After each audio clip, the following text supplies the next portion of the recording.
good day live streamers. Welcome to our date ng ating Flan 40. And I'm glad na nakaabot na tayo ng pang-date. And I hope and I pray na hanggang last day ng ating Plan 40 is magkakasama pa rin tayo na i-receive yung pagpapala na manggagaling sa Lord.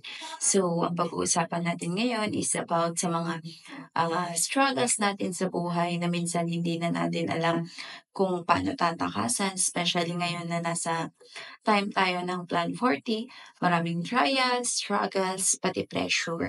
Pero sabi dito sa 2 Corinthians chapter 4, verse 8 to 9, we are hard-pressed on every side, but not crushed, perplexed, but not in despair, persecuted but not abandoned, struck down but not destroyed.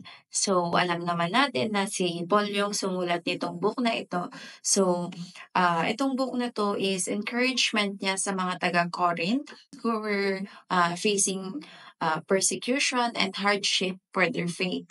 So, Paul acknowledged that reality of struggle. So, they are real, pressing, and often leaves us feeling perplexed and vulnerable. Pero itong message ni Paul na ito is about sa pagtitiwala natin sa Lord na nandyan siya at nakasuporta sa atin. So, isa-isahin natin yung sinabi sa verses na ito. First is, hard pressed on every side but not crushed. So, life may bring pressures that seem to close in from all directions, pero dahil nga nagtatrust tayo sa Lord, ito yung nagiging foundation natin to stand firm sa faith natin sa Kanya. So, minsan mararamdaman natin yung bigat ng pagsubok, but it will not break us. So, hindi, yung, kahit maramdaman natin yung pagsubok, hindi nito tayo kayang pabagsakin. So, next is yung is perplexed but not in despair. Kahit na nasa moment tayo na nako-confuse na tayo, still, we do not lose hope because we trust in God who sees the bigger picture and provides guidance and strength in His perfect time. So, si Lord, hindi siya nauuna, hindi siya nauhuli. Lagi siyang perfect timing. So, the third one is persecuted but not abandoned. So, tayo, as a believer, dadaan talaga tayo sa ah, maraming magiging against sa pananampalataya natin pagdating sa Lord. May mga time na mare-reject tayo because of our faith. But Jesus, He never leave His children alone in their struggle. So, lagi nating tatandaan na persecution is temporary, but God's presence is eternal. And opposition may challenge us, but it cannot separate us from God's love.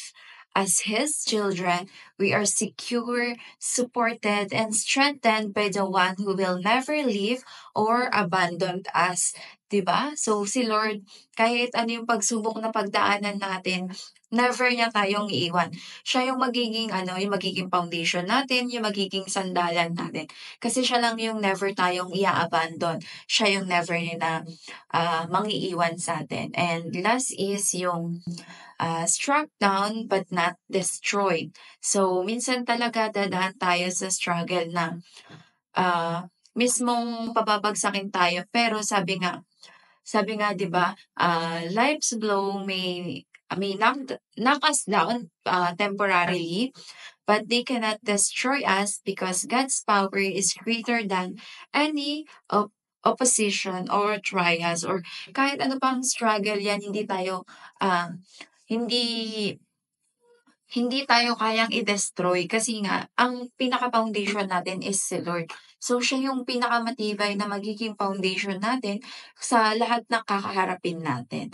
So yun lang yung yung sa verse. So pag-usapan naman natin is kung paano ba natin ma-apply itong verse na 'to sa buhay natin. So siyempre unang-una, we need to stand firm in our faith. So kahit na nakakaramdam tayo ng struggle, kaibahan or something, rejection from others because we have different belief in terms of lot of things and pero lagi nating tatandaan na ah, God's presence is with us. Even when we feel like the world is against us, just to stay committed to His word and trust that He will strengthen and guide us.